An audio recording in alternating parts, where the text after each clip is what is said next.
Hello students, क्या हाल चाल भाई। I hope all you are doing fine and चलो मैं भी ठीक हूँ। अभी स्टार्ट कर लेते हैं हम लोग।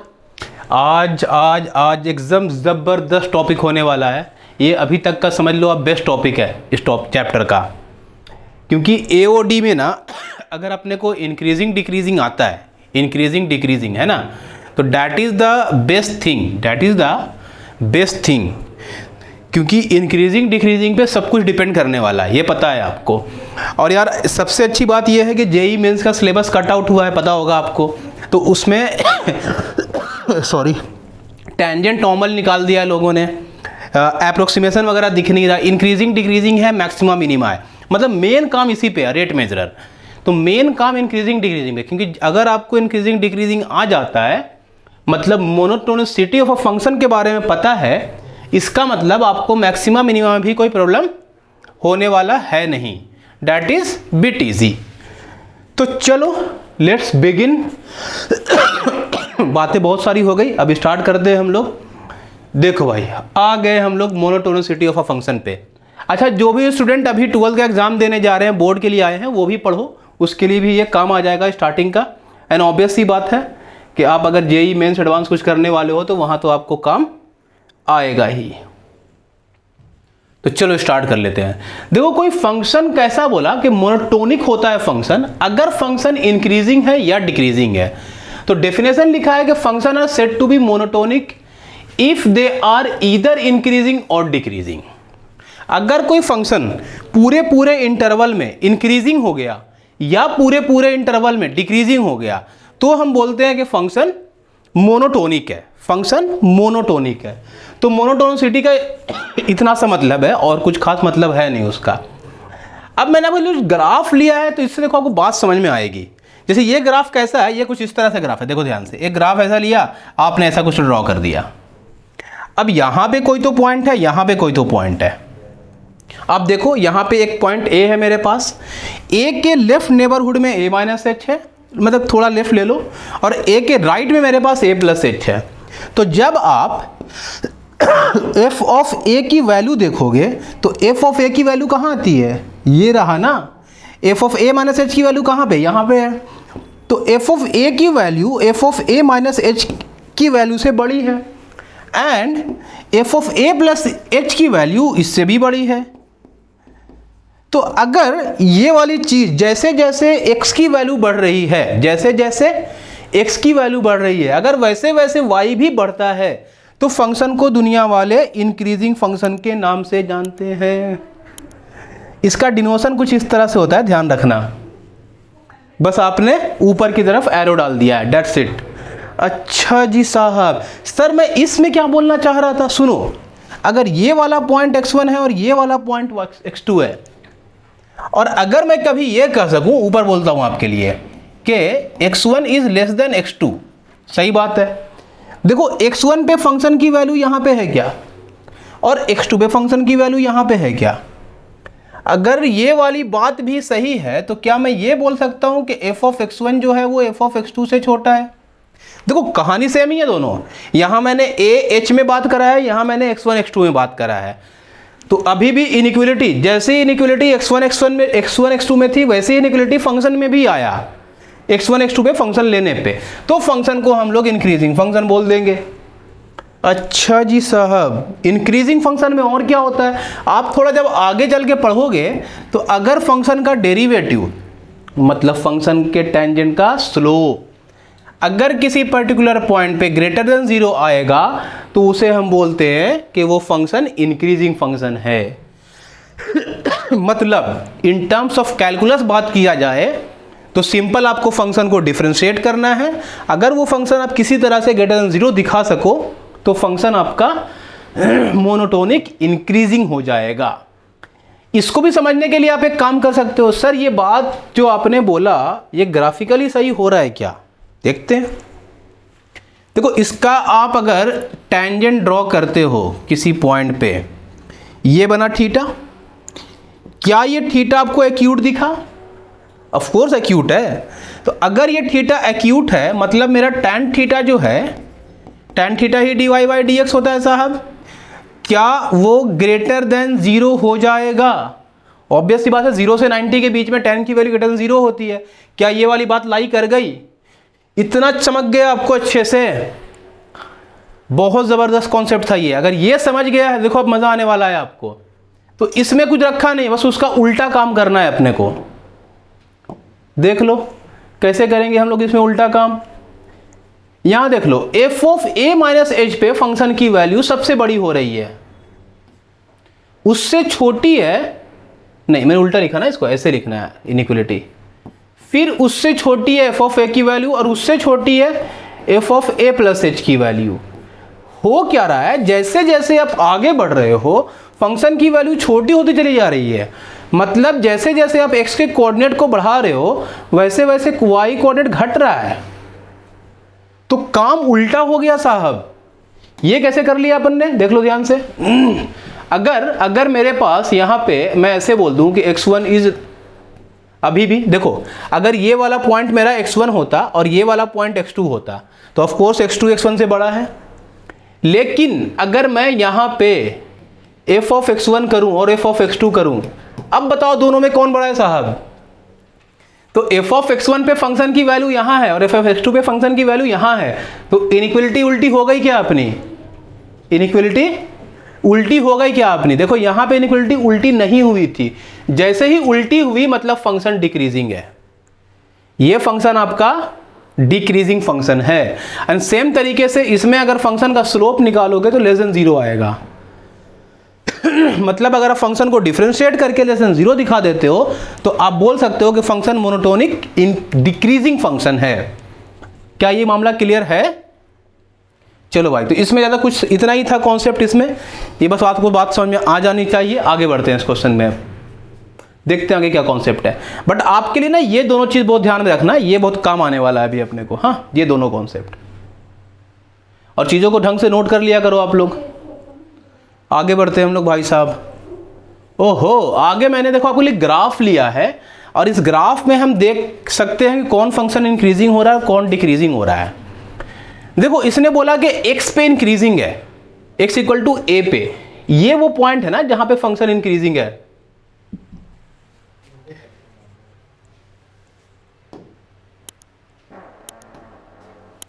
तो ये वो पॉइंट है जहां पे फंक्शन अपना इंक्रीजिंग फंक्शन है। कैसे? तुम अगर इसके थोड़ा भी लेफ्ट देखोगे तो वो ये पॉइंट है, इसके थोड़ा भी राइट देखोगे तो ये पॉइंट है। अब तुम ध्यान से देखो, अगर तुमने इसे h बोला होता, मतलब a माइनस एच, और इस पॉइंट को अगर आपने ऐसे a प्लस एच बोला होता और इस पॉइंट को a माइनस एच बोला होता, तो आप क्लियरली यहाँ पे क्या देख सकते हो कि जो फंक्शन में f of a minus H है उससे बड़ा है f ऑफ a और उससे बड़ा है f of a plus H. तो फंक्शन इंक्रीजिंग हो गया। क्लियर? एकदम मस्त। अभी यहां पे आ जाओ। देखो फंक्शन की जो a पे वैल्यू है वो यहां है, ध्यान से देखना। ये जो डॉट होता है ना, सॉलिड डॉट, वो होती है फंक्शन की वैल्यू, और ये है फंक्शन का के लेफ्ट नेबरहुड की वैल्यू। मतलब अगर मैं a माइनस एच की बात करूं तो कुछ यहां पे फंक्शन है, देख लो ध्यान से, f of a minus H, और ये जो a है फंक्शन a जो है a पे फंक्शन की वैल्यू थोड़ी सी बड़ी हो रही है उससे। अरे a माइनस एच पे तो फंक्शन यहाँ से आगे बढ़ेगा नहीं ना, इतनी ही वैल्यू है, और a पे फंक्शन की वैल्यू उससे बड़ी हो गई। मतलब जैसे ही आपने a लिया तो a जो है a माइनस एच से बड़ा हो गया, और उसमें a प्लस एच मेरे को दिख नहीं रहा है। तो आप देखने के लिए चाहो तो इधर ले सकते हो कहीं, तो of course a plus H उधर आ जाएगा। बट इस केस में अगर ये नहीं दिया है तो आप देखो भी मत, इतने से भी आपका काम चल जाएगा। तो यहाँ पे भी फंक्शन देखो इंक्रीजिंग दिख रहा है आपको। अब ये दो चीज़ें आप डिसाइड करने की कोशिश करो कि इसमें क्या हो रहा है अपना। यहाँ देख लो, साफ साफ दिख रहा है कि इस फंक्शन पे बिल्कुल उसी तरह से लेफ्ट नेबरहुड में ये वैल्यू, राइट नेबरहुड में ये वैल्यू, तो यहाँ a माइनस एच और यहाँ पे a प्लस एच। तो आप कह सकते हो कि सर a माइनस एच की जो वैल्यू है वो f ऑफ a से तो बड़ी है, a पे फंक्शन की वैल्यू यहाँ है, और ये जो है f of a plus H से बड़ा है। तो इनइक्वलिटी उल्टी चल रही है ना, मतलब a माइनस एच ही सबसे बड़ा हो गया। उल्टा काम भाई, छोटी वैल्यू बड़ा आंसर है ना, छोटा बात बड़ा धमाका। तो जो बड़ा धमाका वाला बात हो जाता है, इसलिए फंक्शन यहाँ पे हो गया डिक्रीजिंग आपका।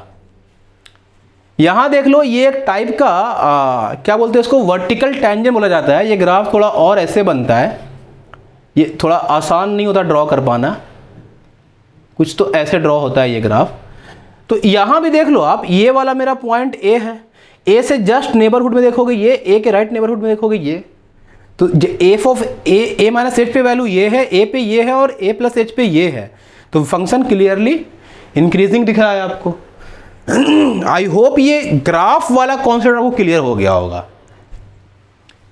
इससे ऐसा नहीं कि इससे क्वेश्चन आते हैं, इससे क्वेश्चन नहीं आते हैं, बट ठीक है, ये कॉन्सेप्ट बहुत इंपॉर्टेंट है आपका ये बेसिक क्लियर कर लेने के लिए कि मोनोटोनिसिटी अपने को भाई आया है कि नहीं साहब, मालूम भी है कि क्या होता है। चलो आगे बढ़ता हूं मैं, देख लेते हैं इधर क्या हुआ है कहानियां। अच्छा ये क्वेश्चन आपके लिए है, तो चलो भाई शुरू हो जाओ। ये आपके क्वेश्चन, आपके लिए आया क्वेश्चन। देखो पहला क्वेश्चन क्या है, क्वेश्चन ऐसे पढ़ना जरा। For each of the following graph comment whether f of x is increasing, decreasing और neither increasing not decreasing at x equal to a. तो आप तो सबसे पहले मैं कहूँगा कि जो पिछला मैंने बताया अभी, अगर कुछ भी डाउट रहा होगा तो ये क्वेश्चन को उससे कंपेयर करो और एकदम 5 मिनट ट्राई करो, पॉज करके वीडियो उसको ट्राई करो, फिर वापस आकर देखो मेरा वीडियो। मैं कंटिन्यू करता हूँ, करना कैसे है।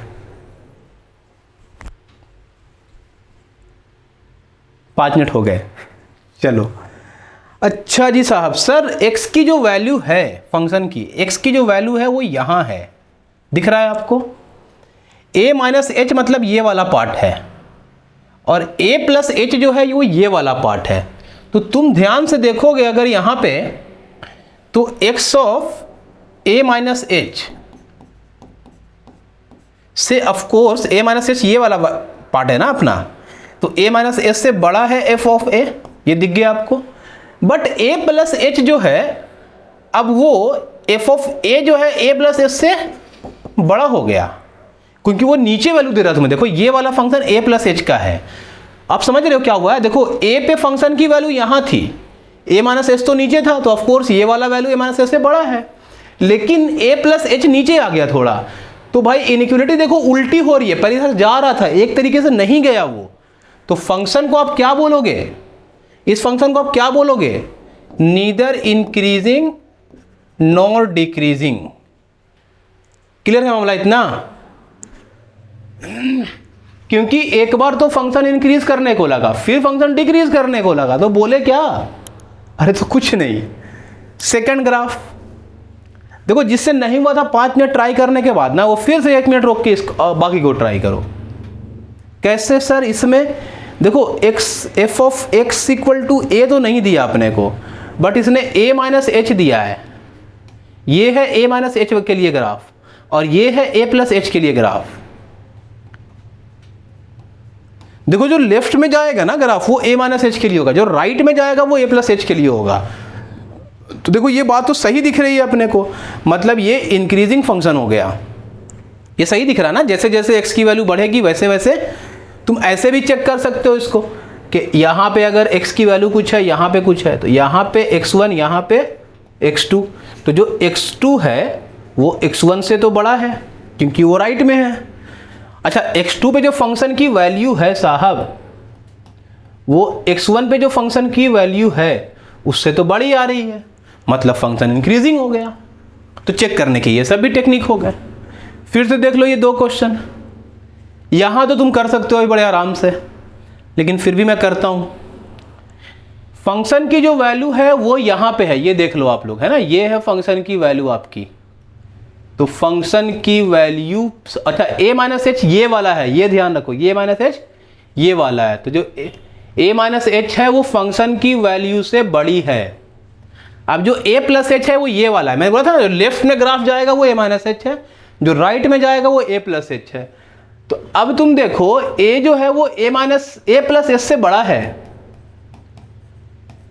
आपको क्या दिख रहा है यहाँ पे, a माइनस एच ही बड़ा हो गया f ऑफ a से, और f ऑफ a बड़ा हो गया a प्लस ए से। मतलब जैसे जैसे आप आगे बढ़ोगे, x1 की वैल्यू जैसे जैसे बड़ा करोगे, y1 वैसे वैसे छोटा होता चला जाएगा। इसका मतलब क्या हो गया कि ग्राफ इस बार डिक्रीजिंग है आपका। और क्या रह गया, इस ग्राफ को ध्यान से देखो, x पे तो फंक्शन की वैल्यू a है और लेफ्ट नेबरहुड में देखोगे तो a माइनस एच से, ये बात तो सही चल रहा था अभी तक, जो f ऑफ a है वो f of a minus H से तो बड़ा है, बट आगे ये फंक्शन कांस्टेंट हो गया है, तो आगे जो f of a plus H है वो कांस्टेंट हो गया, कांस्टेंट होने पे स्लोप जीरो हो जाता है। अरे देखो ना, अगर एक्स एक्सिस के पैरेलल हो गया वो तो स्लोप जीरो हो जाएगा, और इंक्रीजिंग या डिक्रीजिंग कुछ भी होने के लिए स्लोप जीरो नहीं होना चाहिए। तो तुम्हें यहीं से चमक गया होगा कि ये चीज़ होना नहीं चाहिए। तो इस फंक्शन को भी आप लोग कुछ नहीं बोलो, नीदर इंक्रीजिंग नॉर डिक्रीजिंग, पूरा फंक्शन यहाँ तक देखोगे तो वो इंक्रीजिंग फंक्शन था और उसके बाद वो कांस्टेंट फंक्शन हो गया। तो भाई ये था आपका ग्राफिकल कॉन्सेप्ट। अब आप किसी भी देखो बुकलेट को उठाओगे ना, जैसे आपने फिटजी ले लिया, नारायणा लिया या पेस लिया, कुछ भी ले लिया, तो आपको मोनोटोनिसिटी के स्टार्टिंग में ऐसे ऐसे ग्राफ दिख जाते हैं। तो देख के डरना नहीं है, इसमें कुछ हो दम है नहीं, बस ऐसे ही देखना था। एक बात कह देता हूँ, किसी को अगर नहीं भी चलता है, इसमें दिमाग चल रहा है किसी का, तो भी कोई प्रॉब्लम नहीं है, क्योंकि इससे कुछ होना जाना है नहीं। हम क्वेश्चन पे आते हैं अभी। तो आपको बस इतना तो ध्यान में रहेगा ना कि सर एफ डैश एक्स जो है वो ग्रेटर देन जीरो रहा तो इंक्रीजिंग और लेस देन जीरो रहा तो डिक्रीजिंग। तो कम से कम भाई इतना तो दिमाग में आप रख ही लो, अपने माइंड में फिक्स है ना। तो अगर ये वाली बात सही है तो चलो क्वेश्चन करते हैं। अभी क्वेश्चन क्या है, prove that the following functions are increasing for the given interval. तो जरा देख लीजिए, अच्छा आर प्लस बोल भी दिया है वहां पे। तो अगर मैं इसको डिफरेंशिएट करूं, ये इक्वल टू रहेगा, हमारे भाई साहब ने गलती की है, वो करते रहते हैं, कोई नहीं, तो ये प्लस नहीं इक्वल टू है, तो ई एक्स का डिफरेंशिएशन ई एक्स आएगा और साइन का तो कॉस आ जाएगा। अब आप एक बात बताओ मुझे, अगर आपने पॉजिटिव रियल नंबर लिया तो इसकी वैल्यू तो -1 से +1 हो सकती है, करेक्ट है, बट अगर पॉजिटिव रियल नंबर लिया तो ई का पावर ई की वैल्यू होती कितनी है, कुछ 2.71 समथिंग होता है। तो अगर ये value something into positive real number लिया आपने, तो ये वैल्यू हमेशा तुम्हें पॉजिटिव दे देगा क्या? ये बात बिल्कुल सही है, ये वैल्यू आपको हमेशा पॉजिटिव देने वाला है, मतलब एफ डैश एक्स आपका हर हाल में पॉजिटिव आ गया। So function is increasing always. इतना ही करना होता है बस, इसमें कुछ है नहीं, कोई रॉकेट साइंस नहीं लगाना। कई बार तो लॉग वॉग का फंक्शन आता है, पूछता है कि बताओ कि फंक्शन इंक्रीजिंग है कि डिक्रीजिंग है। तो देखो आपको इतना पता होगा कि लॉग की जो वैल्यू है हमेशा x से 0 से बड़ी होती है, लॉग का जो डोमेन है। तो अगर आप इसको डिफरेंशिएट करोगे तो 1/x आएगा। अब for all real values of x belongs to 0 to infinity, देखो जो एफ डैश एक्स है मतलब 1/x हमेशा 0 से बड़ा आएगा, तो फंक्शन तुम्हारा इंक्रीजिंग हो गया, सिंपल सी बात है। अच्छा कई बार अगर आपको इन सब चीज़ों में प्रॉब्लम लग रहा है तो आप ग्राफ ड्रॉ करके भी देख सकते हो। लॉग का ग्राफ कुछ ये हुआ करता था। तो इस ग्राफ में आप क्या नोटिस कर सकते हो कि सर यहाँ पे जो फंक्शन की वैल्यू है, जो यहाँ पे फंक्शन की वैल्यू है, ये x1 ये x2, तो जो f ऑफ x1 की वैल्यू है वो of course f of x2 के वैल्यू से छोटी है। क्यों? x1 पे तो फंक्शन की वैल्यू यहाँ थी और x2 पे फंक्शन की वैल्यू यहाँ है, तो फंक्शन इंक्रीजिंग हो गया ना आपका। जैसे जैसे x बढ़ रहा है वैसे वैसे y भी बढ़ रहा है। चलो भाई आगे बढ़ लेते हैं।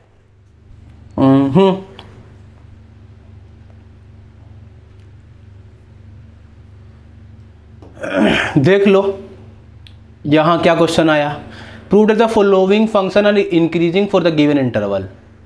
सीधा सीधा फंक्शन को इंक्रीजिंग प्रूफ कर देना है। फिर से वही मिस्टेक किया हमारे साहब ने, ये प्लस नहीं इक्वल टू है। तो चलो फंक्शन को डिफरेंशिएट करो पहले, सबसे पहले आप देखो, वैसे तो 0 से π/2 में चेक भी कर सकते हो फंक्शन का ग्राफ, लेकिन बेटर पहले डिफरेंशिएट कर लो। ये cos x आ गया, tan का डिफरेंशिएशन पता ही होगा आपको, और ये -2 आ गया। हमें चेक कहाँ से कहाँ तक करना है? 0 से π/2 में चेक करना है। 0 और π/2 पे ओपन है। वैसे आइडिया लेने के लिए आप रख सकते हो, क्योंकि 0.00 समथिंग तो होता ही है ना। तो cos और कॉस का फंक्शन कैसा और सेक का फंक्शन कैसा जरा वो भी देख लो। देखो सेक 0 की वैल्यू ऑफ कोर्स 1 होती है, बट सेक की वैल्यू जैसे ही थोड़ी बड़ी करोगे वो 1 से बड़ी होती चली जाएगी। क्यों? क्योंकि सेक 90 की जो वैल्यू, देखो इसकी वैल्यू स्पेशली 1 से लेकर इन्फिनिटी के बीच में होता है। तो चूंकि यहाँ पे ओपन है तो ओपन रखोगे आप।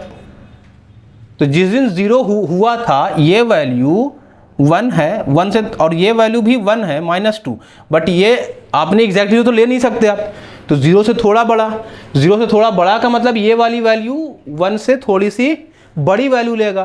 तो ये अल्टीमेटली -2 करके 0 नहीं होगा, ये 0 से थोड़ा बड़ा वैल्यू आएगा, ये 0 प्लस समथिंग वैल्यू आने वाला है। ये बस आपको सोचना पड़ेगा ये चीज़, हाँ ध्यान रखो इन चीज़ों का। तो ये वाली वैल्यू आपकी हर हाल में 0 से बड़ी आने वाली है because of sec square x, क्योंकि सेक का आपको डोमेन और रेंज बस पता होना चाहिए उस केस में क्या होता है। तो जो पूरा फंक्शन है मेरा ये पहला वाला वो ग्रेटर देन 0 आ गया, फंक्शन इंक्रीजिंग हो गया। दूसरा ट्राई करोगे आप लोग? कर लो, रोको और 1 मिनट ट्राई करो। चलो लेकिन मैं कर देता हूं। तो सेकंड क्वेश्चन अगर आप करोगे तो f dash x equal to sec का डिफरेंशिएशन सेक इंटू tan होता है, और कोसेक का differentiation minus cosec into cot होता है। अगर ये सिंप्लीफाई हो सकता है तो करो, नहीं तो छोड़ो या कर ले। ये साइन अपॉन कॉस स्क्वायर आएगा और ये कॉस अपॉन साइन स्क्वायर आएगा। अच्छा 0 से π/2 में एक बात बताओ, 0 से ये सब कुछ पॉजिटिव आ गया और 0 से π/2 में तो ये सब कुछ पॉजिटिव ही रहेगा ना, क्योंकि फर्स्ट क्वाड्रेंट में सब कुछ पॉजिटिव होता है। तो ये सीधा सीधा ग्रेटर देन 0 आ गया, फंक्शन इंक्रीजिंग है, कुछ करना ही नहीं था। तो क्या आपको इतना बात समझ में आ गया? देखो अभी हमने बेसिक्स करे, ग्राफ देखा, कुछ बेसिक क्वेश्चन कैसे इंक्रीजिंग और डिक्रीजिंग प्रूफ किया जा सकता है। ऐसे क्वेश्चन में डिक्रीजिंग प्रूफ करने आएगा तो सिर्फ लेस देन 0 प्रूफ करोगे फर्स्ट डेरिवेटिव को और आपका काम हो जाएगा। अब हम लोग कुछ क्वेश्चन लेते हैं इंटरवल्स पे, पहले इसको नोट करो। अगला टॉपिक है अपना नॉन डिक्रीजिंग फंक्शन। देखते हैं कि इसमें क्या हो सकता है। हाँ देखो हमने पढ़ा इंक्रीजिंग फंक्शन, डिक्रीजिंग फंक्शन, यहाँ पे है नॉन डिक्रीजिंग फंक्शन। इसका मतलब क्या है? F of x is said to be non decreasing in D1, D1 का मतलब in given domain, if for every x1 x2 belongs to D1, अगर x1 x2 से बड़ा है, मतलब ये उल्टी कहानी होगा कि इधर आपने कहीं पे तो x1 लिया है ऐसे, इधर कहीं पे तो आपने x2 लिया है ऐसे, तो x1 x2 से बड़ा है और फंक्शन को पुट करने से वो भी बड़ा या इक्वल आ रहा है। इंपॉर्टेंट बात इसमें बस ये सा है कि ये फंक्शन जो है बड़ा या इक्वल आ रहा है। तुम देखो ना फंक्शन इंक्रीजिंग तो है बट यहां से यहां तक एक कांस्टेंट हो गया है। तो ऐसे फंक्शन को हम ये कह सकते हैं कि भाई ये इंक्रीज तो करेगा लेकिन डिक्रीज कभी नहीं करेगा, तो इसको आप बोलते हैं नॉन डिक्रीजिंग फंक्शन। मतलब ये कुछ इस तरह से चल रहा है ना, ऐसे ऐसे ऐसे ऐसे ऐसे, ये कुछ ये ग्राफ है आपका। जैसे आप कई बार हिल स्टेशन पे चढ़ते हो तो कई बार आपको बीच में प्लेन दिख गया था ना, ऐसा आप चढ़ रहे हो, ये यू फिर प्लेन दिख गया, फिर चढ़ने लग गए, ये वही वाली कहानी है। इसे हम लोग कहते हैं नॉन डिक्रीजिंग फंक्शन।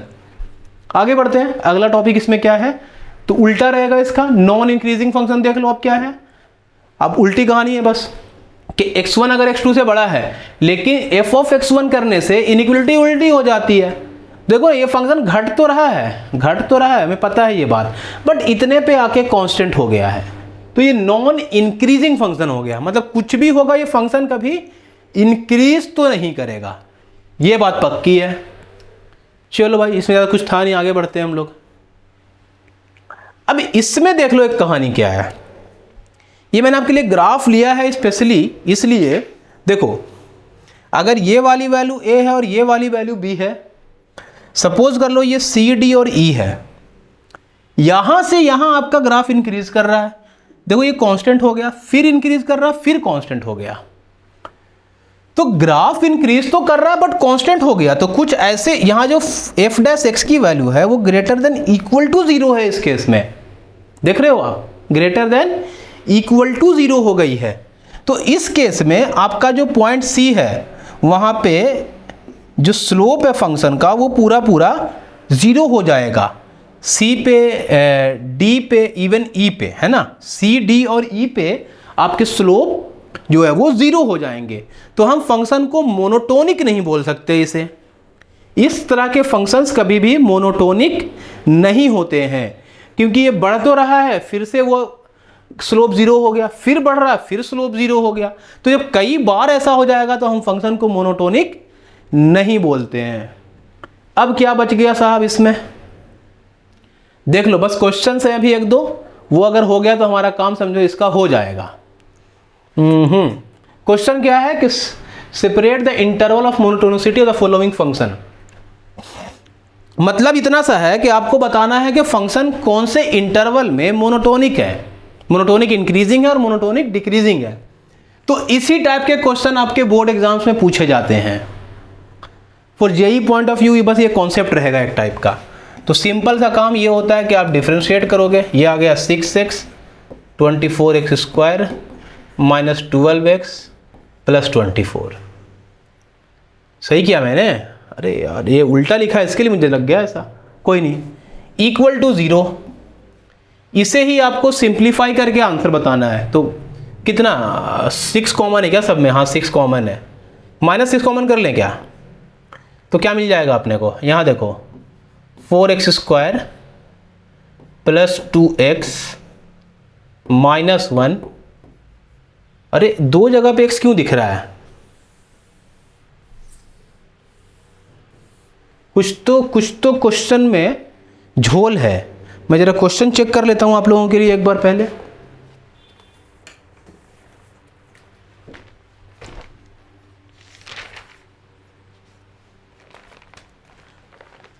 क्वेश्चन है 3x4, देखो 3x4 minus 8x cube minus 6x square plus 24x plus 7, इतना ये क्वेश्चन है।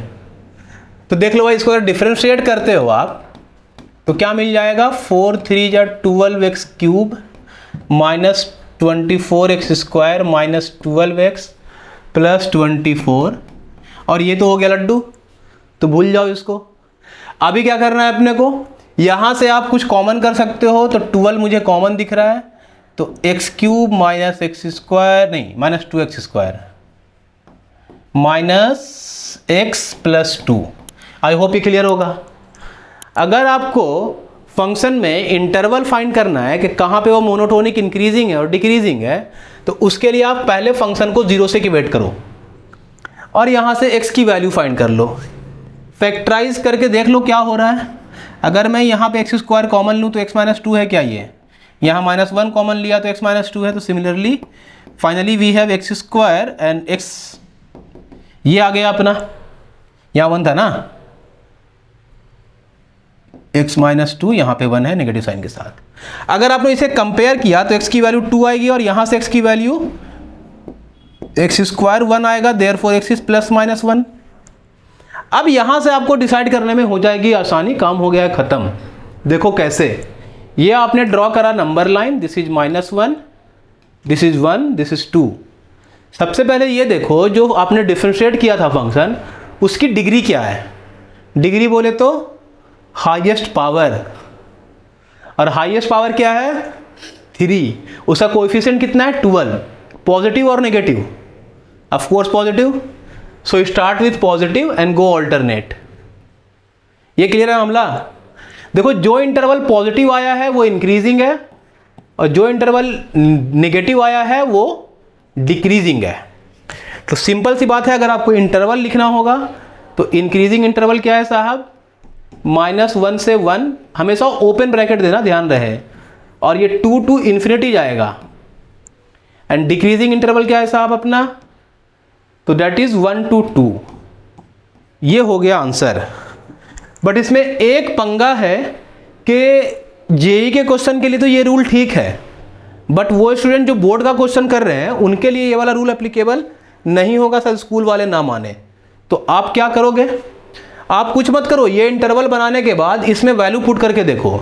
जैसे -1 से 1 के बीच में एक केस ले लो कि when x is lying between -1 to +1, तो x की वैल्यू 0 ली जा सकती है। अगर ये वाली बात सही है तो आप एफ डैश 0 करो, कितना आया देखो 24 आ रहा है, which is greater then 0, so function is increasing. And similarly 2 से बड़ी कोई वैल्यू डालोगे आप, मतलब मान लिया 3 डाला आपने, 3 डालोगे वैल्यू ग्रेटर देन 0 आ जाएगी। तो ये दो इंटरवल पॉजिटिव आने का मतलब हो गया कि फंक्शन आपका इंक्रीजिंग है और वो इंटरवल इंक्रीजिंग हो गया। और सिमिलरली दूसरे वाले में 1 to 2 के बीच में आपने 1.5 रखा तो लेस देन 0 आ जाएगा, और ऐसा आने से फंक्शन डिक्रीजिंग हो गया आपका। तो ये काम करना है बोर्ड वाले स्टूडेंट के लिए, और जेई वही है तो टेंशन है नहीं। तो चलो देखते हैं और क्वेश्चन है क्या हमारे पास। हाँ जी साहब, इसमें से एक मैं करने वाला हूं, एक आप करने वाले हो, चॉइस इज योर्स। कौन सा करूं मैं? देखो sine cube x plus 3 sine square x plus 5। मैं क्वेश्चन एक बार मैच कर लूं जरा, मुझे ना हमेशा शक रहता है इस टाइप राइटर पे। ये माइनस साइन क्यूब एक्स है plus 3 sine square plus 5, but इस बार वो सही था। चलो कर लेते हैं साहब। तो पहला क्वेश्चन अगर आप डिफरेंशिएट करते हो तो आंसर क्या है? -3 साइन स्क्वायर एक्स, और साइन का कॉस होता है। इस पे आ जाओ, 3 × 2 साइन एक्स और साइन का कॉस होता है। यहाँ तो 5 का लड्डू हो गया, भूल जाओ उस बेचारे को। पूरी वैल्यू आप ये देख लो, अगर 0 से इक्वेट करते हो तो क्या मिलने वाला है आपको? आप कॉमन कर सकते हो 3 sine x into cos x. यहाँ से क्या मिल गया अपने को? देखो ये मिल जाएगा माइनस साइन एक्स ओनली, और यहाँ से 3 तो निकाल दिया, साइन कॉस निकाल दिया, सिर्फ 2 बचा, इक्वल टू 0। अगर इस वाली वैल्यू को आप 0 से कंपेयर करते हो तो x की वैल्यू, साइन एक्स की वैल्यू 2 आ जाएगी, which is not possible, right. Sine का रेंज -1 से +1 के बीच में होता है, तो ये तो हो ही नहीं सकता। अब रही बात इसकी, तो इसको आप क्या करोगे? बेटर कि इसमें आप 2 से मल्टीप्लाई, 2 से डिवाइड करो, तो ये बन जाएगा साइन 2x इक्वल टू 0। तो 2x की वैल्यू 0 आ गई। रेंज दिया है क्या उसने? दिया है थोड़ा, तो x की वैल्यू या तो 0 होगा या तो पाई होगा। इस रेंज के अकॉर्डिंग, अच्छा नेगेटिव भी ले ले क्या? -पाई भी चलेगा, 0 चलेगा, पाई चलेगा। ये 2x है तो देयरफॉर x इज -π/2, 0 एंड π/2, ये सब आ गया। अब डिसाइड कैसे करोगे आप? It's very simple.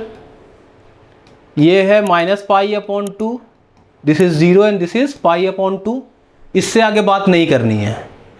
अच्छा, जिस तरह से आपने अलजेब्रिक फंक्शन के लिए करा था वो काम आप ट्रिग्नोमेट्री में नहीं कर सकते, डायरेक्टली पॉजिटिव नेगेटिव डालना। तो यहाँ आपको एनी हाउ वैल्यू सब्स्टिट्यूट करना पड़ेगा। जैसे -π/2 से 0 के बीच में एक वैल्यू बोलो, और उसको आप कहाँ सब्स्टिट्यूट करोगे? तो इस पार्ट में आप सब्स्टिट्यूट करके देख सकते हो। इसका तो कुछ लेना देना है नहीं, हमेशा पॉजिटिव देगा इसमें बस। तो उससे बेटर है कि आप यहाँ चेक करोगे। तो अगर मैंने केस 1 लिया, और केस 1 क्या है कि when x is greater than -π/2 but less than equal to 0। मान लिया हमने लिया -π/6, तो -π/6 तुम्हें कितना दे रहा है? तो ऑफकोर्स ये वैल्यू नेगेटिव ही दे देगा ना तुम्हें। तो ये इंटरवल नेगेटिव आ रहा है, इधर से बड़ा लोगे तो ये पॉजिटिव आ जाएगा। तो इससे मालूम हो गया कि ये मेरा डिक्रीजिंग इंटरवल है और ये मेरा इंक्रीजिंग इंटरवल है। तो इसका मीनिंग ये भी हो जाता है कि आप डिक्रीजिंग लिखोगे -π/2 to 0,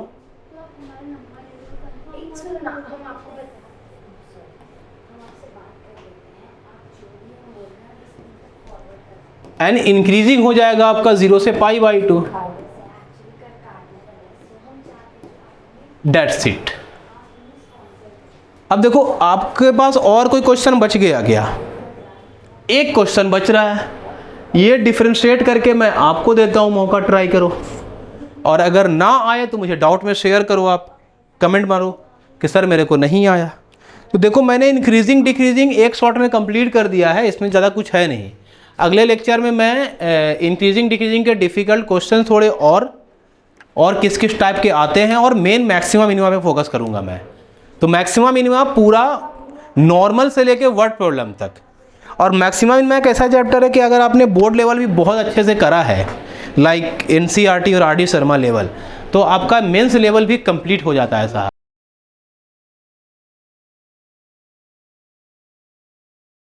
तो अगला लेक्चर मैक्सिमा मिनिमा का ही है, तो हम लोग वो करेंगे वहाँ पे। चलो अभी के लिए इतना ही। आई होप आपको लेक्चर समझ आया होगा अच्छे से, और आप लोग एंजॉय कर रहे हो लेक्चर को।